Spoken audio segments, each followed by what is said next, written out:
Time now for your forewarned weather with Thomas Keyboy. Good Tuesday morning, Utah. Time is currently 5:42. Here's a live look outside from Deer Valley, looking absolutely beautiful as we look down towards Jordanelle Reservoir and the Uintas off in the distance. Got a clear start to the morning. Won't find too many issues as you head off to work or wherever you need to be.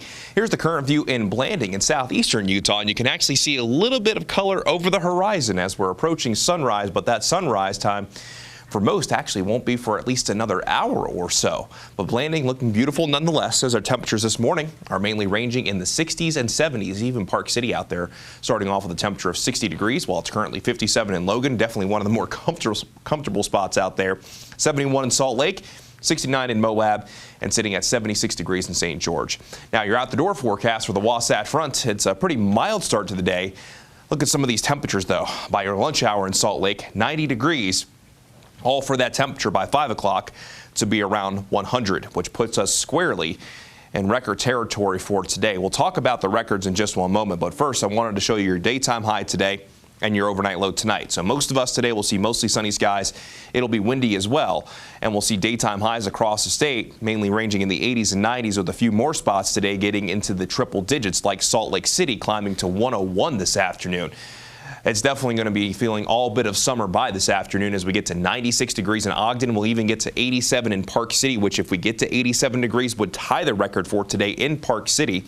89 for Roosevelt and 97 in Dugway. In central Utah, it's a high of 97 in Green River, 87 for Emory, 93 for Gunnison, and 94 for Richfield. Then down in southern Utah, 105 for St. George, 95 for Kanab, 88 for Torrey, 98 for Hanksville, and a daytime high of 85 degrees in Monticello. Daytime highs for most today will actually come in roughly 10 degrees above our seasonal averages, and in Salt Lake, likely just above 10 degrees above average by getting to 101. And the record this afternoon in Salt Lake is 99. So there's a decent chance that we're talking about a broken record by later on today. And St. George expecting to come in just shy of that. The forecasted high for today, 105, when the record is 107. But you know it's going to be hot outside when even St. George is challenging daily records.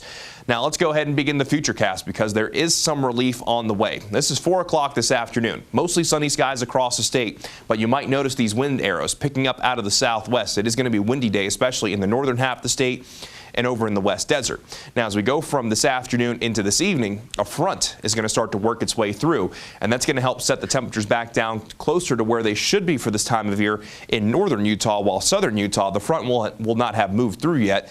Still going to be on the toasty side of things, but by Thursday into Friday, we'll see some additional changes, and that's going to be in the form of monsoonal moisture, and that's going to allow our temperatures to ease back down as our moisture potential begins to increase. So the average high for today in Salt Lake, right around 88, well above that today, easing back down to closer to where we should be for this time of year for tomorrow. Temperatures come up slightly on Thursday, and then with that monsoonal moisture increasing by Friday into Saturday, those temperatures will be gradually easing down. Let's go ahead and show you that here on the moisture tracker. This really shows what's happening in the atmosphere. High pressure in control of our weather now, then that low pressure to our north drags in that front into tonight.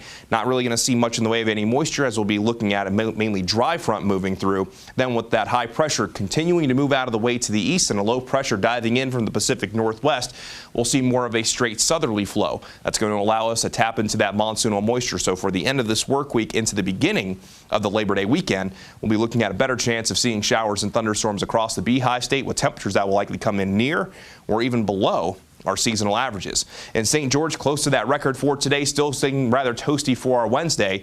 Then for our Thursday and Friday, it's isolated to scattered showers and thunderstorms. Look at some of these daytime highs in St. George, mainly middle 80s through the Labor Day weekend, with holding on to the chance for at least isolated storms through our Sunday, looking mostly dry with partly cloudy skies at this point on Labor Day itself. Then along the Wasatch Front in record territory today, upper 80s for our Wednesday, then it's low 90s for our Thursday before we're back into the 80s from Friday through the Labor Day weekend through Sunday at least, with a chance of isolated showers and thunderstorms. And on Labor Day itself, we could actually be talking about a daytime high in the 70s with a slight chance for some wet weather.